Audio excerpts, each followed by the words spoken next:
जो इहलोक और परलोक के समस्त भोगों का मेरे प्रति संन्यास कर देता है, त्याग कर देता है, समर्पण कर। देखो, ये जो परम पद है, दिव्यता है, भागवतिक अध्यात्म योग की पूर्णता है, ये कोई हंसी खेल नहीं है। और उनके लिए हंसी खेल है जो महापुरुषों के वचनों पर चल दिए हैं, क्योंकि जो है ही नहीं उसको त्यागना क्या। पर जिसने माना है कि ये भोग है, सुख सामग्री है, अब उसको त्यागने में बड़ी कठिनता है।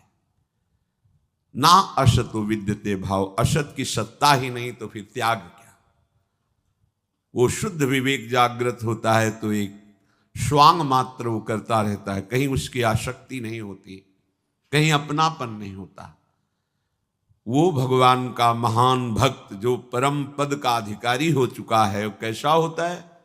बोले इहलोक और परलोक के किसी भी भोग से उसका कोई भी महत्व बुद्धि रखकर संबंध नहीं होता। और अपने शरीर और शरीर के संबंधी धन, पशु, घर, पदार्थ, अन्य अन्य जितना भी अहम और ममत्व है, जो भी मैं और मेरा है, वो सब मेरे चरणों में समर्पित करके निश्चिंत हो जाता है। वही भक्त निरंतर मेरा भजन करता है और मैं उसे मृत्यु से बचाता हूं, संकटों से बचाता हूं, महासुख में पहुंचाता हूं, क्योंकि मैं ही एक ऐसा हूं। भगवान स्वयं कह रहे हैं, नान्यत्र मद भगवतः प्रधान पुरुषेश्वरात्, मेरे सिवा ऐसा कोई नहीं है कि आवागमन चक्र से तुम्हें बचा ले। स्पष्ट कह रहे, नान्यत्र, दूसरा कोई नहीं, क्योंकि दूसरा कोई है ही नहीं। मद भगवतः प्रधान पुरुषेश्वरात्, ईश्वरों का भी ईश्वर मैं हूं। ये भगवान कृपा करके वर्णन करते हैं। मेरे सिवा किसी का भी आश्रय लेने से तुम जन्म मृत्यु चक्र से नहीं बच सकते। उसके लिए इहलोक परलोक, शरीर, शरीर संबंध, शरीर संबंधी भोग, इन सब को भगवान है, भगवान का ही, उनको समर्पित करके तुम निश्चिंत होकर निरंतर भजन करो। तो भगवान कह रहे, भक्त्या तान मृत्यु रति पारये। भक्तों के जीवन में भारी विपत्तियों का सामना करना होता है। क्यों? पापियों को तो ऐसा नहीं देखा जाता जैसा भक्तों को विपत्ति, क्योंकि इनका आखिरी जन्म है, अनंत जन्मों का हिसाब पूरा करना है। इसीलिए लोग डर जाते हैं कि भक्त होते हुए इनको इतना कष्ट, इनकी इतनी विपत्ति, तो मेरे तो आचरण ही ऐसे नहीं, जब इनके भजन का प्रभाव इनको सुखी नहीं कर सकता तो मेरे को क्या सुखी करेगा। तो ये अज्ञान है। भक्त को जो सुख प्राप्त है और प्राप्त होगा, वो त्रिकाल में किसी अन्य साधना वालों को भी प्राप्त नहीं होता। फिर विषयी पुरुषों की तो बात है, तुम उन्हें सुख समझ रहे हो। जो अच्छे से अच्छे पदार्थ खाने के बाद 6 घंटे के बाद मल बन जाता है, चाहे जितना सुंदर पेय हो, मूत्र बन जाता है। और ऐसे थैले में, ऐसे शरीर में राग करना, ऐसे शरीरों में सुख भोग करना, कौन सी बुद्धिमानी है? कौन सा सुख है जो तुम्हें तृप्त कर पाया अब तक?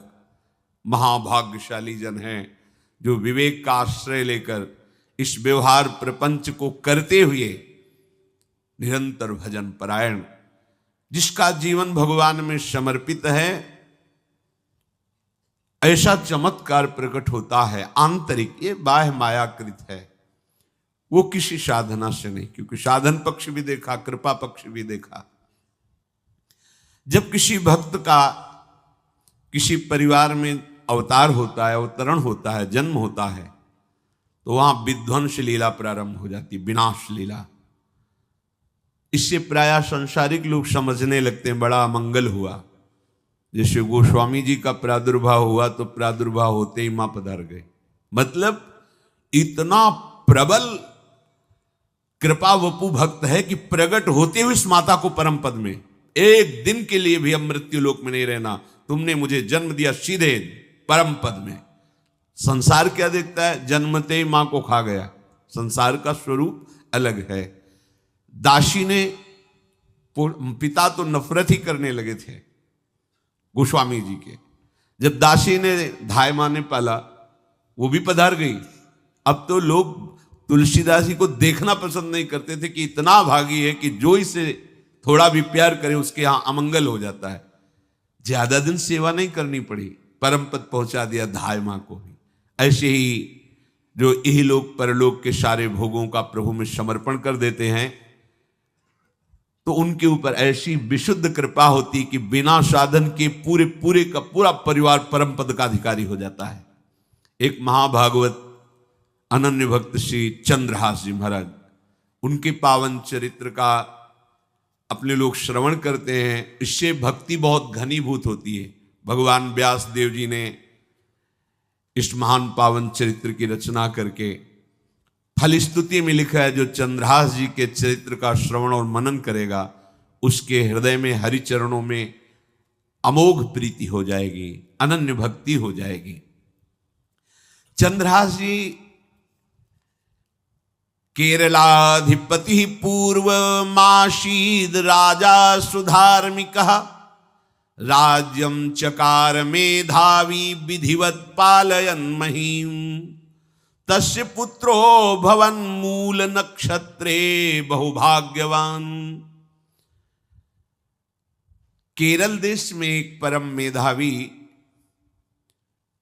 सुधार्मिक नाम के राजा राज्य करते थे।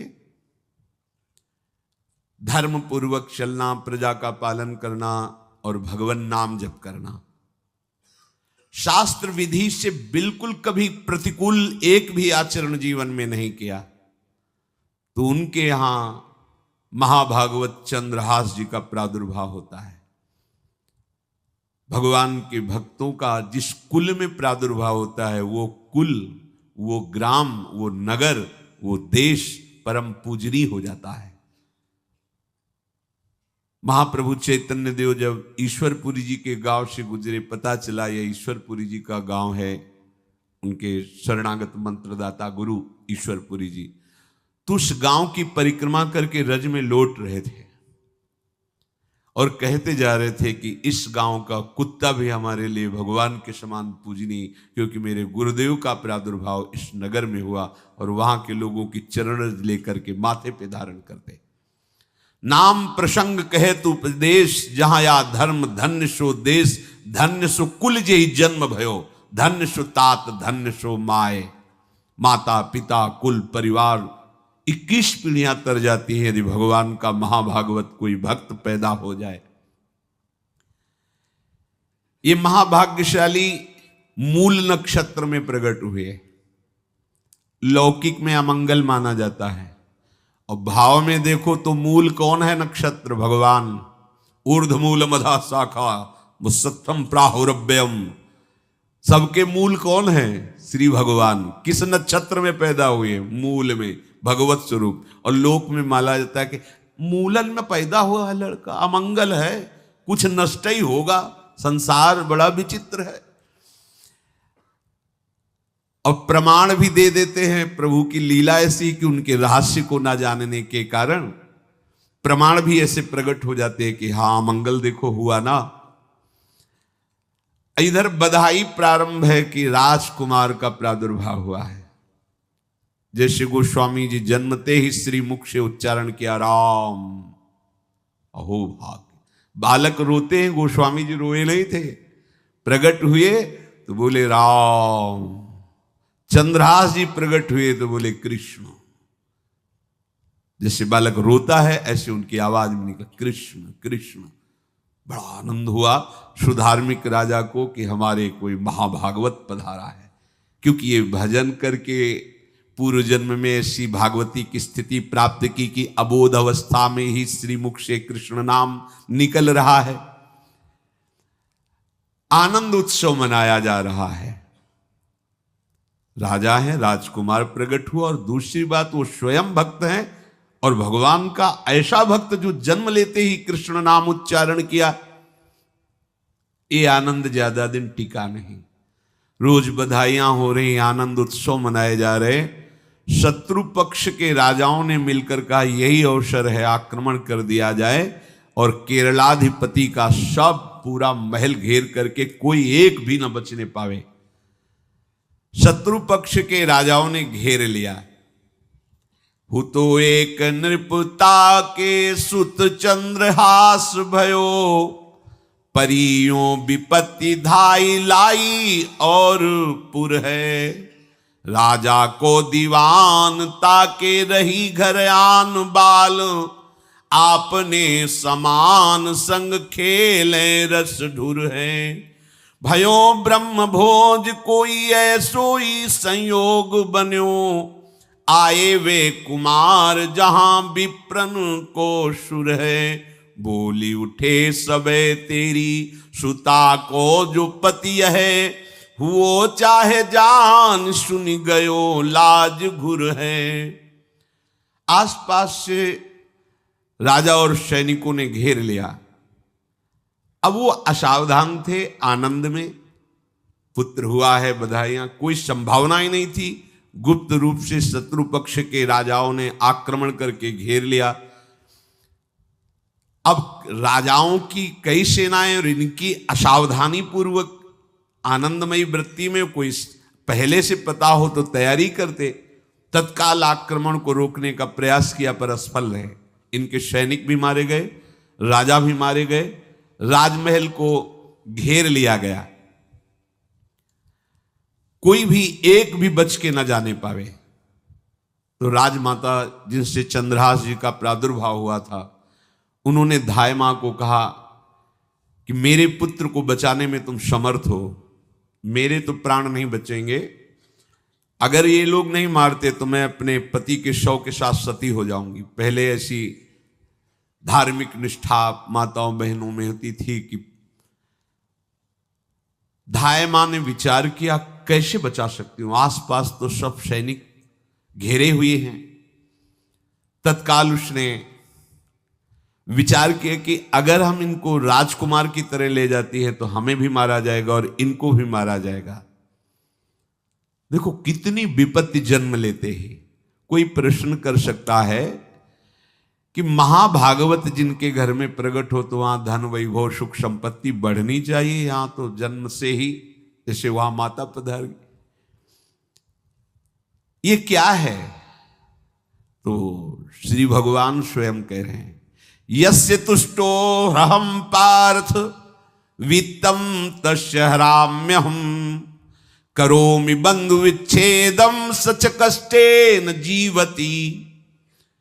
हे अर्जुन, मैं जिस पर बहुत प्रसन्न होता हूं, आप अपने ऊपर भगवान को बहुत प्रसन्न करना चाहते हैं, बहुत प्रसन्न करने में ये है, देख लो।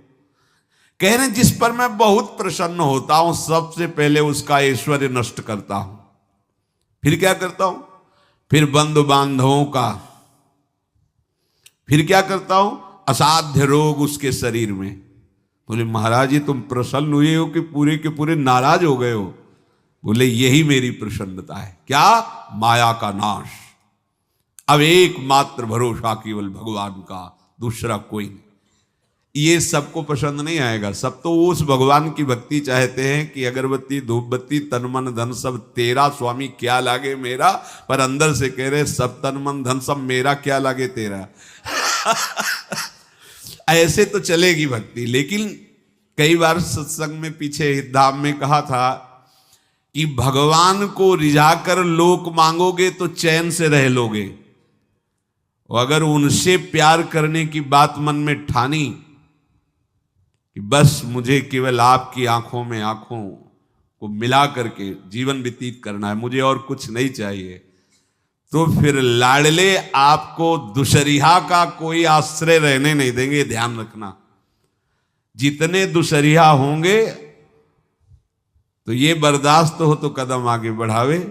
बहुत प्रसन्न हो जाओ ठाकुर हम पे, तो कह रहे यस्य तुष्टो हम पार्थ वित्तम तस्य हराम्य हम, करोमि बंधु विच्छेदम सच कष्टेन जीवती।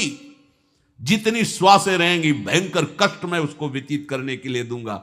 ये दंड नहीं है, ये पुरस्कार है। अनंत जन्मों का हिसाब बराबर करके कहीं इसकी वृत्ति मेरे से हट न जाए, ऐसे घेरे में डाल के अखंड चिंतन करवा के सजयति जयति जग उच्चरे। जाको करत श्याम सहाई, प्रथम बरनो कृपा क्रम हो विषय मूल गवाई। कुल कुटुंब बल वित्त हीनो दीन के दुखदाई, आपने को करजु लीनो आप ही अपनाई। कह रहे हैं अब मैं वर्णन करता हूं श्याम सुंदर जिस पर कृपा करते हैं उस पर कैसा बर्ताव करते हैं। बोले सबसे पहले उसके विषय भोगों का नाश कर देते हैं, फिर दूसरी कृपा कोई परिवार का, कोई मित्र, कोई रिश्ते नातेदार उसकी तरफ देखेगा भी नहीं। फिर ऐसा दुख प्रदान करते हैं कि केवल एक भरोसा रह जाता है, एक भरोसो, एक बल, एक आस विश्वास, बस नाथ आपके सिवा अब हमारा कोई नहीं। बस वहीं से जो चमत्कार प्रकट होता है, त्रिभुवन में कोई उसकी समानता नहीं कर सकता जिस पर ठाकुर की कृपा है। पर इस कृपा को हजम करने के लिए इसीलिए संत संग किया जाता है कि पहले से वो तैयार कर देते हैं।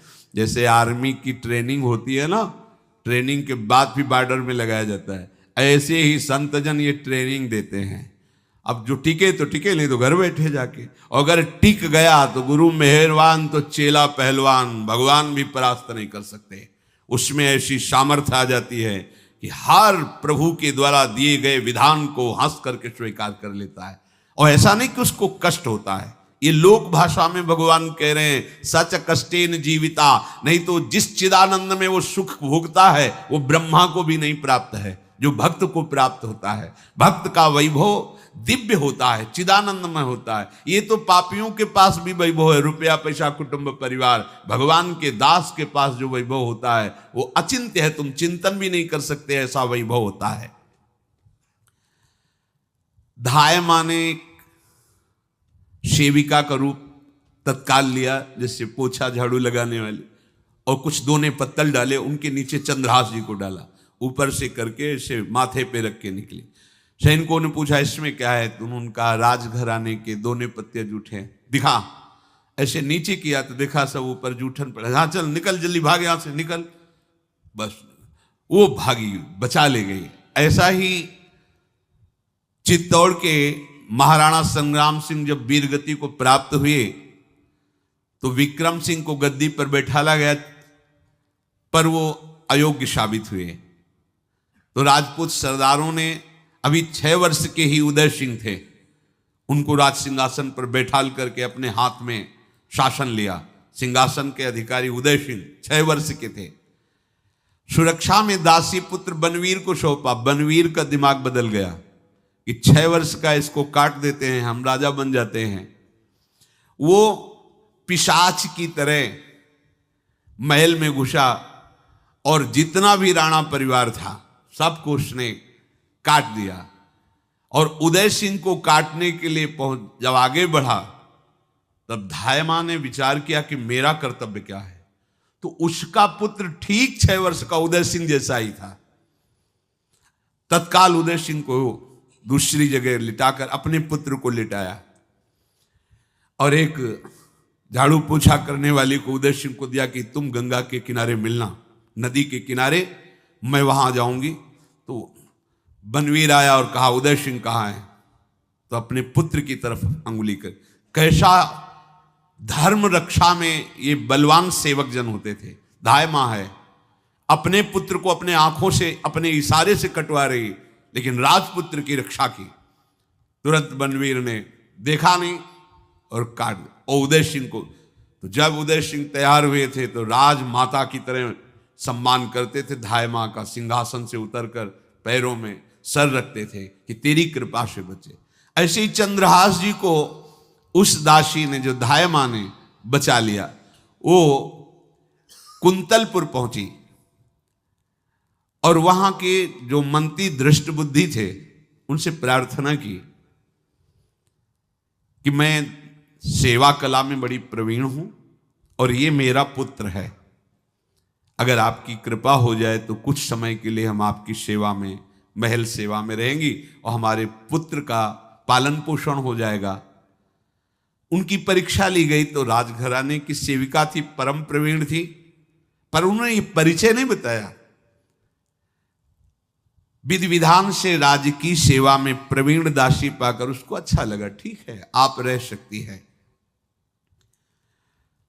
अभी चंद्रहास जी 3 वर्ष के ही थे कि धायमा पधार गए और ये हर समय कृष्ण कृष्ण कृष्ण कृष्ण कृष्ण नाम इनके चलता रहता था।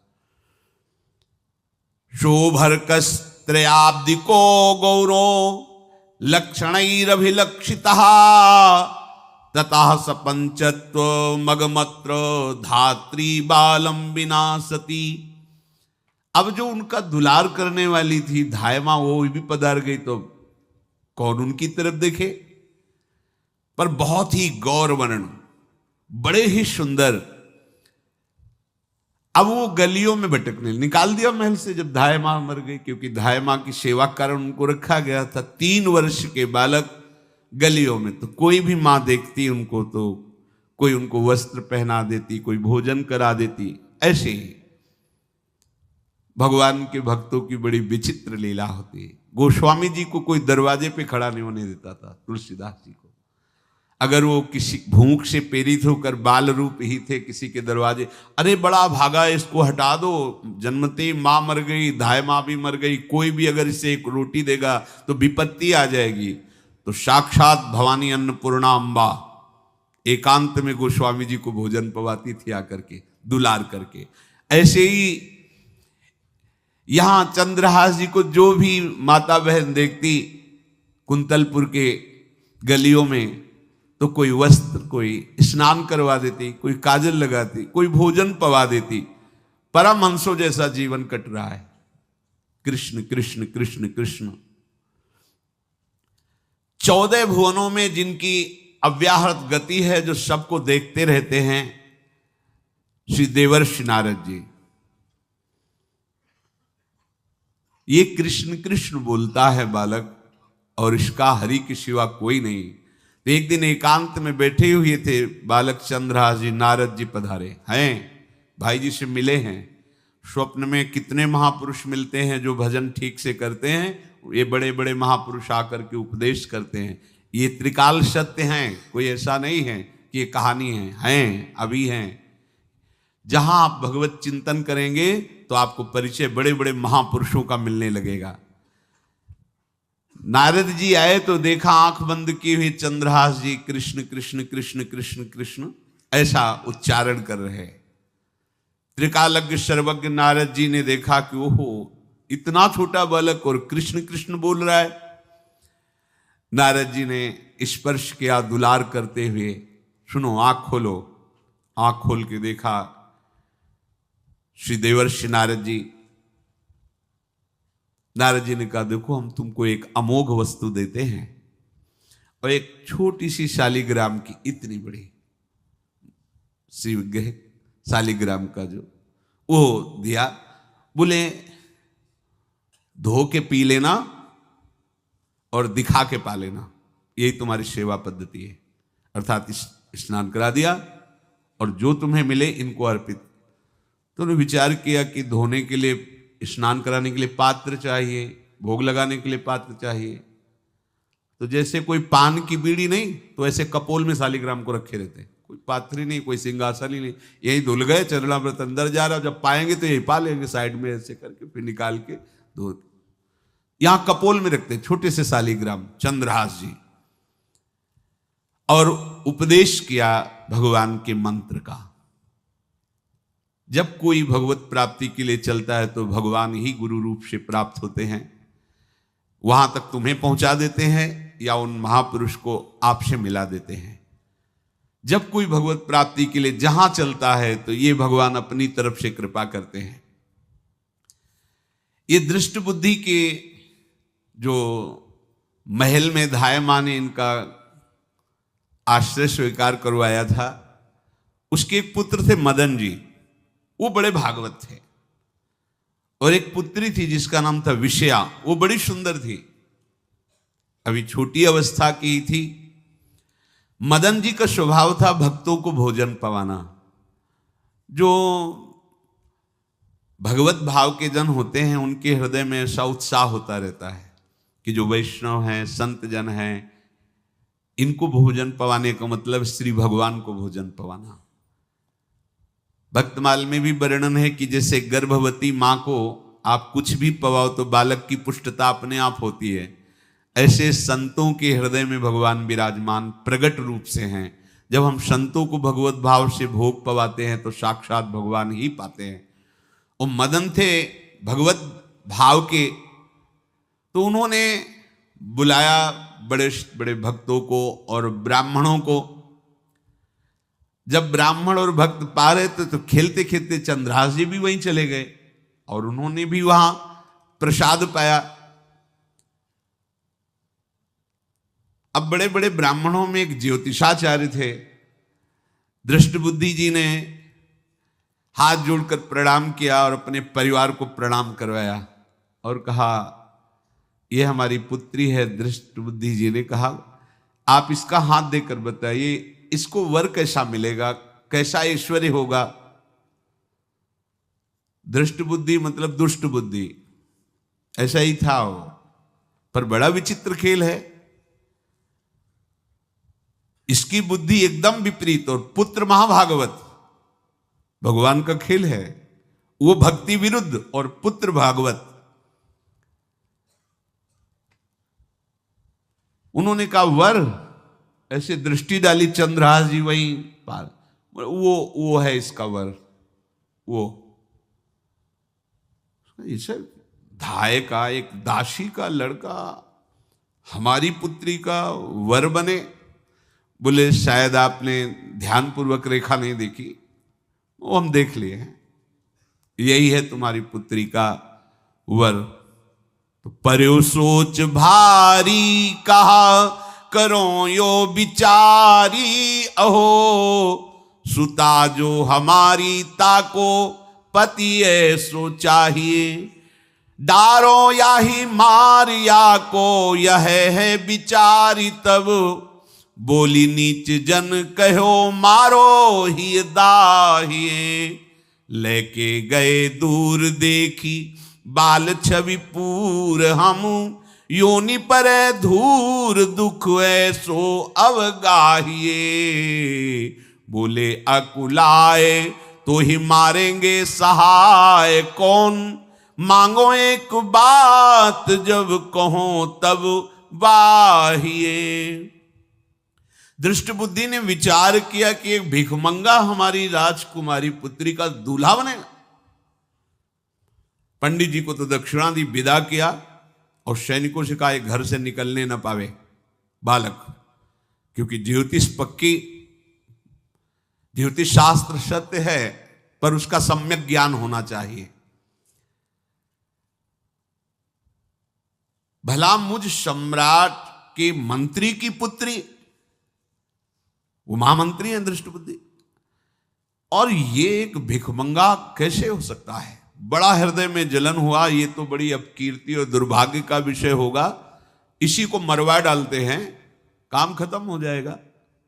निश्चय किया और जल्लादों को बुलाया और कहा बालक जो पंगत में भोग पा रहा है इसको ले जाओ और जंगल में मार के, और इसका कोई अंग हमें काट के दिखाओ कि हम मार, मतलब पक्का मार देना है। क्योंकि वो इतने सुंदर थे, इतने सुशील थे, इतने प्यारे लगते थे कि कोई भी मारने के लिए तैयार। इसीलिए उसने शर्त रखी, इनका अंग काट करके हमको प्रमाण में दिखाया जाए कि मार दिए गए हैं। ततो देवास भगवान चांडालास्तान मुमुहत मोहितास्त्वन्त्यजा वाक्य मब्रुवन कीदृशः शिशु। चांडालों ने हाथ पकड़ा चंद्रहास जी को, ले गए। चंद्रहास जी का स्पर्श करते हुए उनको ऐसा दुलार होने लगा हृदय में, जैसे मां को अपने बच्चे से दुलार होता है। स्पर्श करते, दरस परस अघनाश, भक्त का स्पर्श ही पापों का नाश कर देता है। वो दो जल्लाद आपस में कहने लगे, भाई जीवन हो गया लोगों को मारते हुए, कभी कोई पुण्य का काम नहीं किया। ये देखो भक्त संग का प्रभाव। इस सुकुमार विशाल नेत्र, कैसा सुंदर बालक जो हमारे चित्त को चुरा रहा है, इस दुष्ट बुद्धि मंत्री ने आदेश किया मारने का, भला इससे क्या बिगाड़ा इनका, क्यों मारना चाहता है? देखो वैसे तो मां पापी है ही है, क्योंकि जल्लाद घर में जन्मे हैं, पूर्व जन्म के पापों के अनुसार इस जन्म में न जाने कितनों को हमने काटा है। पर पता नहीं क्या हो रहा है, मेरे हृदय में ऐसी हिम्मत नहीं आ रही कि इस बालक को मैं मार सकूं। दूसरे ने कहा फिर अगर उसको तुम नहीं मारोगे तो तुम मारे जाओगे, कुछ तो करना पड़ेगा। नहीं नहीं, इस छोटे से बालक से क्या किसी को नुकसान। एकांत जंगल में ले गए और कहा तुम जानते हो हम तुम्हें किस लिए बुलाए हैं? चंद्रहास जी बालक थे, 5 वर्ष की आयु अब हो गई थी। तो उनका मुझे पता नहीं कि आप क्यों लाए हैं। बोले हम जल्लाद हैं, तुम्हें मारने का हुक्म दृष्ट बुद्धि ने दिया है, मारना तो पड़ेगा ही तुम्हें। हमारी इच्छा नहीं कि मारें, पर हम तुम्हें अंतिम बात पूछते, तुम्हें कुछ भी पसंद हो, कुछ भी, तो तुम कहो, हम तुम्हारे लिए ला के देंगे। जो तुम्हें चाहिए बोलो, पर हमें वध करना पड़ेगा तुम्हारा। तो उनका मुझे कुछ और नहीं चाहिए, बस थोड़ा सा समय चाहिए। यदि आप मारना ही चाहते हो तो थोड़ा हमारी पूजा है हम कर ले, इसके बाद मार लीजिए। आपको तो बल है, अस्त्र हैं, मैं तो बालक हूं। उनका हाँ हम तुम्हें समय देते, तुम किसी को पुकार भी सकते हो, जो तुम करना चाहो कर सकते हो। चंद्रहास जी का मुझे मृत्यु का भय नहीं, बस कुछ समय दे दे। पूरा महाभारत हो गया था, टिटिहरी के अंडे नहीं फूटे थे। वहीं टिटिहरी का, तो टिटिहरी एक पक्षी होती है ना, टे टे करके उड़ती है, तो उसके अंडों के ऊपर एक हाथी का घंटा हो गया, गिर गया ऐसे। सब पूरा महाभारत में सब नष्ट भ्रष्ट, वो अंडे वैसे सुरक्षित। तो जो प्रभु भारत युद्ध में राखे भरही अंड, सोई मुंह को राखे जो राखत ब्रह्मांड।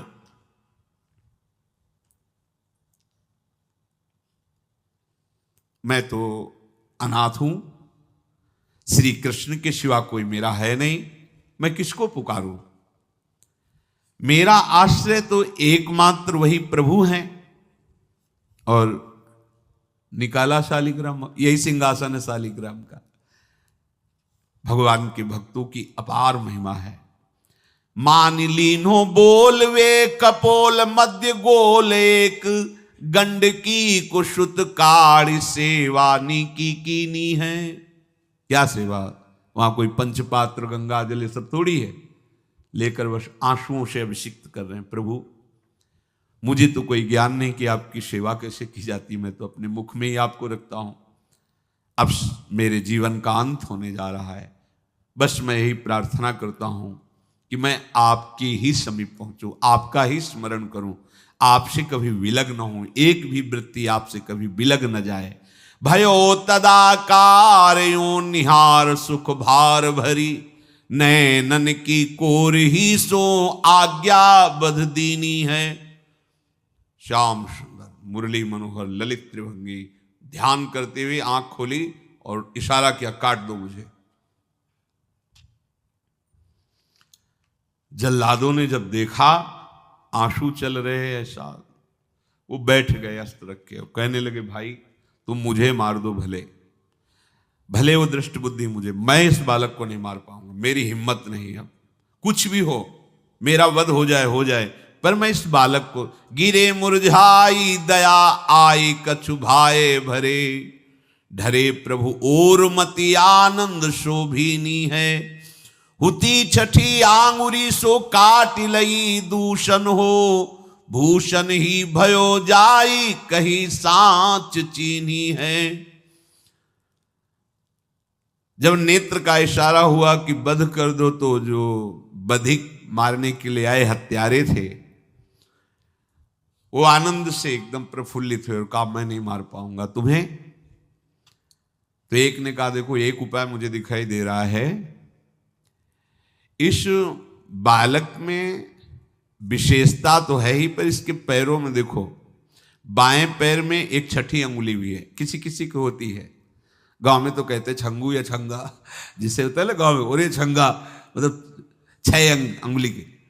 बोले इसको अगर काट लेते हैं तो प्रमाण भी सत्य, जिसकी कसम खवाएगा मैं खा लूंगा कि ये चंद्रहास जी के है, और मैं मार दिया। और कौन इस बालक को ढूंढेगा, जंगल में छोड़ देते हैं, अपनी तो सामर्थ्य नहीं। बदिकों ने, जल्लादों ने ऐसा ही किया और जाकर अंगुली दिखा दी, मैं बालक का वध करके आ गया हूं। उनको यह कि लाखों बार इन्होंने वध किया तो संशय का कोई रिश्तेदार थोड़ी है, वो तो बालक है, उसको मारने में क्या। हाँ ठीक है, मार दिया गया। अब वो जो चले गए तो अंगुली जो कटी थी उससे रक्त प्रवाह हो रहा है। कृष्ण कृष्ण जगन्नाथ वासुदेव जनार्दन, हे कृष्ण हे जगन्नाथ हे वासुदेव हे जनार्दन, ऐसे नाम उच्चारण करते हुए मूर्छित हो रहे हैं चंद्रहास जी। वो छोड़ करके जल्लाद चले गए। चंद्रहास जी भगवान का स्मरण कर रहे हैं तो जितने जंगल के मृग हैं वो सब मंडलाकार घेर के ऐसे। एक हुमा नाम का पंछी होता है, अगर उसके पंखे की छाया पड़ जाए तो चक्रवर्ती सम्राट का वैभव प्राप्त होता है। और वो भीड़ की भीड़ पक्षी आकर चंद्रहास जी के ऊपर ऐसे घेरे हुए हैं। आसपास मृग मृगी मृग शावक सब घेरे हुए हैं। बीच में चंद्रहास जी कृष्ण गोविंद दामोदर माधव ऐसे उच्चारण कर रहे हैं। जो भगवान